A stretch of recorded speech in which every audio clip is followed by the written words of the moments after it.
Namaste and greetings, CSL Midtown, and thank you for inviting me back, and thank you, Dr. Bob Dean, for inviting me back so that we can share and play together.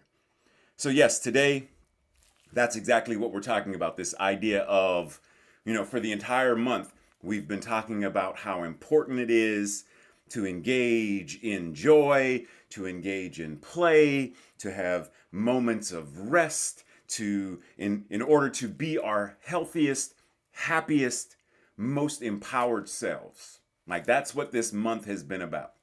And today we're diving into this specific element of what it means to play. Now, the word itself can mean a variety of things. To play a sport. For example, why do we play games? Football, chess, tic-tac-toe, Scrabble. Like, why do we play any of these things? And on the surface, the first answer we might give is, for the sake of competition, we love to compete. Yeah, and that's an element of it. And we're going to talk more about that a little bit later. But if we dive deeper into this idea of coming together to play, even if it's Broadway, it's theater, there is a play. You come together. Whether you are playing an instrument, right? All of this is about connection. Coming together to connect with the music and the audience, to connect with the people in the stand and the people on the field, to connect with the person sitting across from you at the checkerboard, to connect with like-mindedness, to connect. So ultimately, this idea of play, dare I say, is about connecting with and as spirit. Because think about it.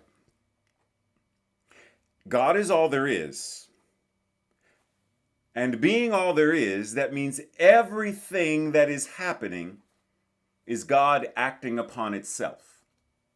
So when I sit down to play, whatever it is I'm playing, an instrument, playing a game, whatever it is, it's God incarnating in, through, and as me, manipulating whatever this thing is on the board, moving chess pieces, throwing a ball. It's God acting upon itself.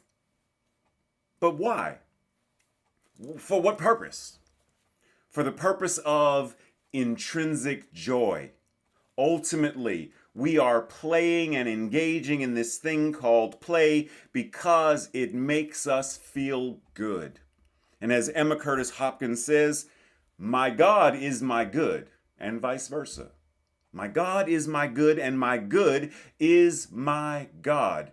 To be engaged in this process of intimate, ultimate, absolute goodness itself is to be engaged in God, to be engaged in spirit, to be engaged as spirit. That's why Ernest Holmes even says the only God we would ever truly know or understand is the one that we embody. And we know that if you're going to play a sport, play a game, play an instrument, you have to be all in. You are in the zone. So same thing, when we are playing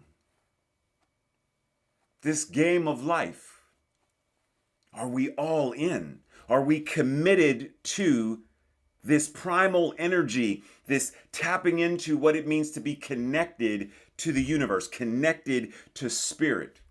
Or are we simply an onlooker, a spectator, a bystander? Ernest Holmes says, if we feel then that we are simply onlookers, bystanders, and are not participants in the game of life, we should rediscover the youthful spirit of that childlike joy which gives us the energy, happiness, security, and faith that we had as children.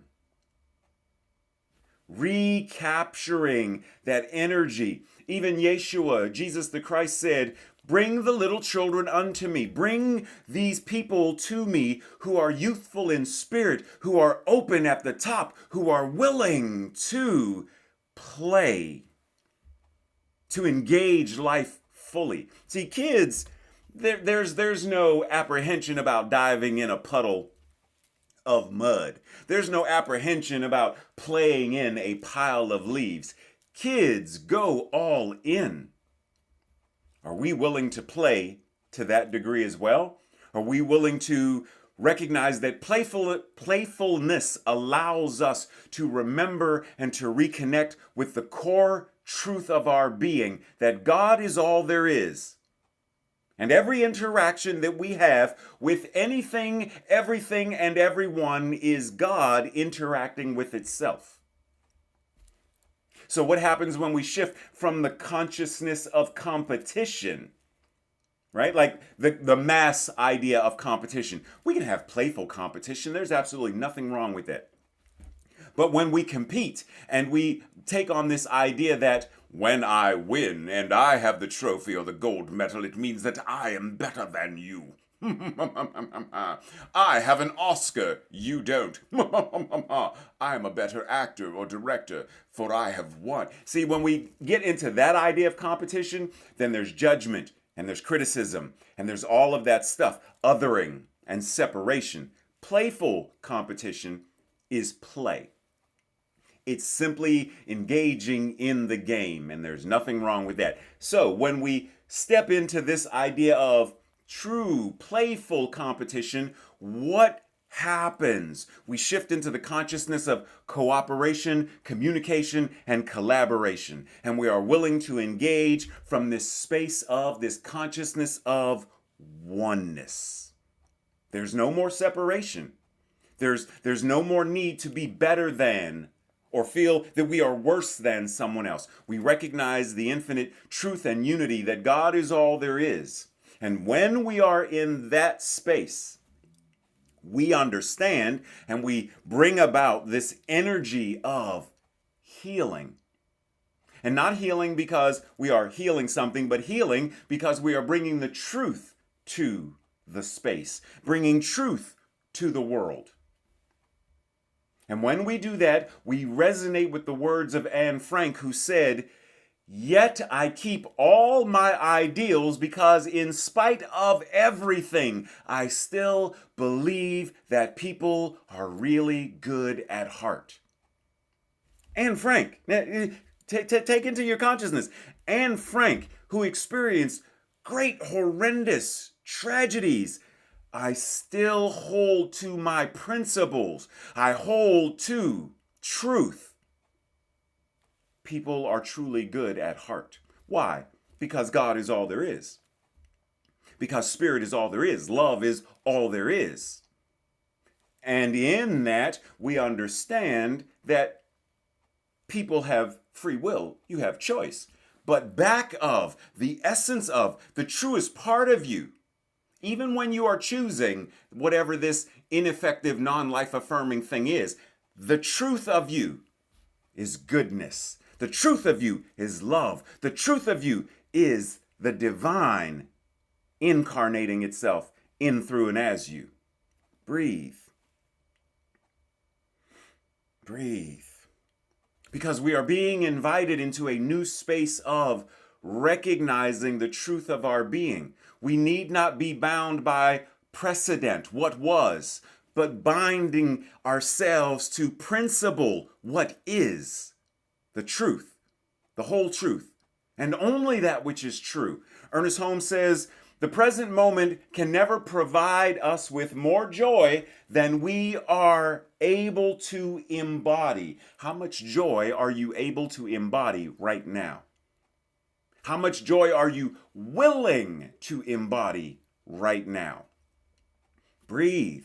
Because if there's something else, if I have a cup and my cup is filled with water up to here, then how much tea is it going to be able to embody? Well, only that much. And truthfully, when I pour tea into it, because this much is water, now the tea is diluted. It's weaker than it would have been. It's not going to be the taste that I desire.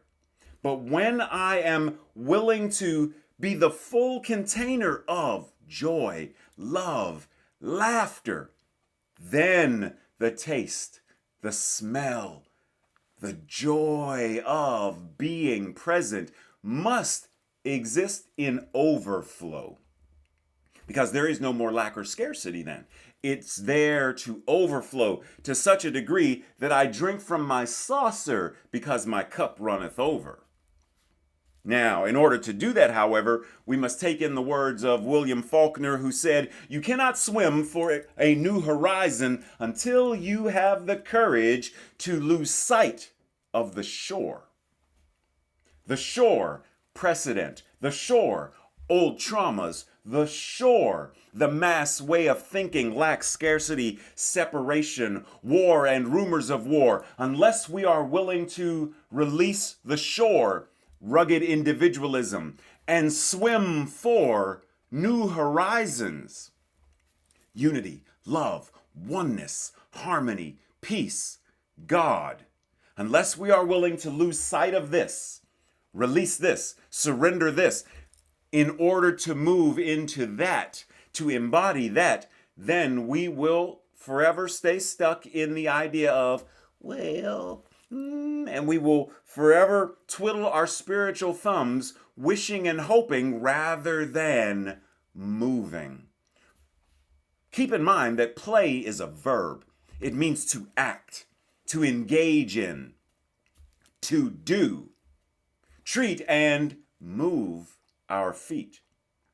So what happens if we play, right? Like, so I say a prayer, but what if I am playing the prayer to the degree that Dizzy Gillespie or Stevie Wonder or Itzhak Perlman play their instrument? What if I play my prayer, I play my meditation, I play my relationships with that same level of stewardship and mastery? What happens? What am I afforded the ability to show up as when I step into that new expansive way of being? Ernest Holmes says, "The person who is always glad will surround themselves with people who are happy, and life will be a continual enjoyment." The person who is always glad, the etymology of glad means to be bright. The person who is always bright, who is always shining, who is always gleaming, who is always joyous and pleasant and gracious. That's the etymology. And gracious means to be filled with God's grace. To be courteous, to be pleasing, to be kind, and to be friendly. The person who is always friendly, the person who is always filled with God's grace, the person who is always pleasant and joyous, joyful, that person will surround themselves with like-minded people who are willing to play and be happy. And life will be a constant, continual enjoyment. Are we willing to do that? Are we willing to step into that energy of consciousness? Are we willing to commit to that level of? Charles Schaeffer says, "We are never more fully alive, more completely ourselves, or more deeply engrossed in anything than when we are playing." It's about commitment. It's about being convicted to. This is why Shakespeare says, keep in mind, he says in As You Like It, "All the world is a stage and all the people are merely players." We are players given the opportunity to engage in joy, to engage in laughter, to engage in play, to lighten the load. So speaking of lightening the load and being engrossed in laughter, when Dr. Bob spoke on, if I'm not mistaken, March 13th, in his message, he tells the story about the bus accident. And remember when the bus settled And he says he looked back and he, amid all of the arms and people reaching and stuff, there was relative silence. There were occasional, groans of, but overall it was silence. And then out of this silence, you hear someone in the back say, "Hey, what's black and orange, black and orange, black and orange?" A school bus rolling down the hill. And he says, not sure who started it, maybe the person beside the one who said that started giggling. And then, like a contagion, the entire bus was filled with laughter. Laughter. Gene Houston says, at the height of laughter, the universe is flung into a kaleidoscope of new possibilities. When they laughed, this kaleidoscope of new possibilities emerged. It gave them the ability to heal, to breathe, to relax, to come together in unity and oneness, to be of one accord, to be in the symphonic orchestra of oneness. We are in this together. Oneness. We are healing together. Oneness. Togetherness. Unity. Simply by saying, ha, ha, ha, ha, H-A, holy awareness, ha, ha, my holy awareness as I yield into the ha, ha, ha, the laughter of healing. My holy awareness gives me healing awareness. And my healing awareness gives me healing action as I treat and move my feet, as I move into this activity of God, living, moving, and having its beingness in, through, and as me. This is why the author of Winnie the Pooh says, we didn't realize we were making memories. We just knew we were having fun.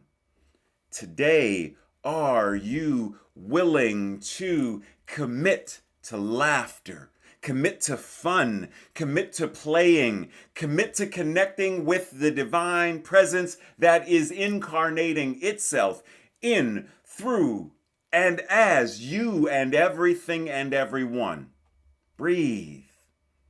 Today, are you willing to make a play date with God? A play date with God and allow yourself to not only enjoy, ENJOY, but to be in joy, to be engrossed in joy, to be the incarnation of joy, to let joy overflow so that your mental equivalent, your thoughts, joy, your words, joy, all of your communication, however it is, by phone, text, or email, joy, your emotions, your feeling, joy, and your actions to be joy. Joyful, joyful, I adore life. It unfolds and incarnates as me.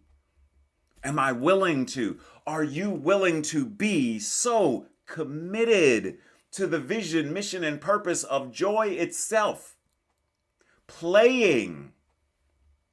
Being engaged in play, playfulness, and recognizing that when we come together to play this Sunday service, we are gathered together in the name of play, in the name of love, in the name of unity and oneness. And when we come together in the name of, where two or more are gathered in the name of, the nature of, then that which it is must be in the midst of it.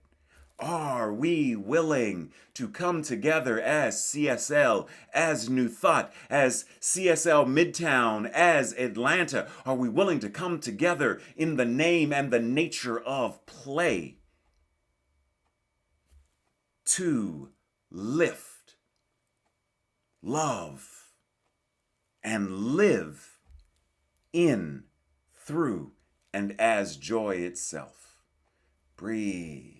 Breathe and let us recognize in this moment right here and right now the love, the light, the life of Spirit is present in, through, and as us.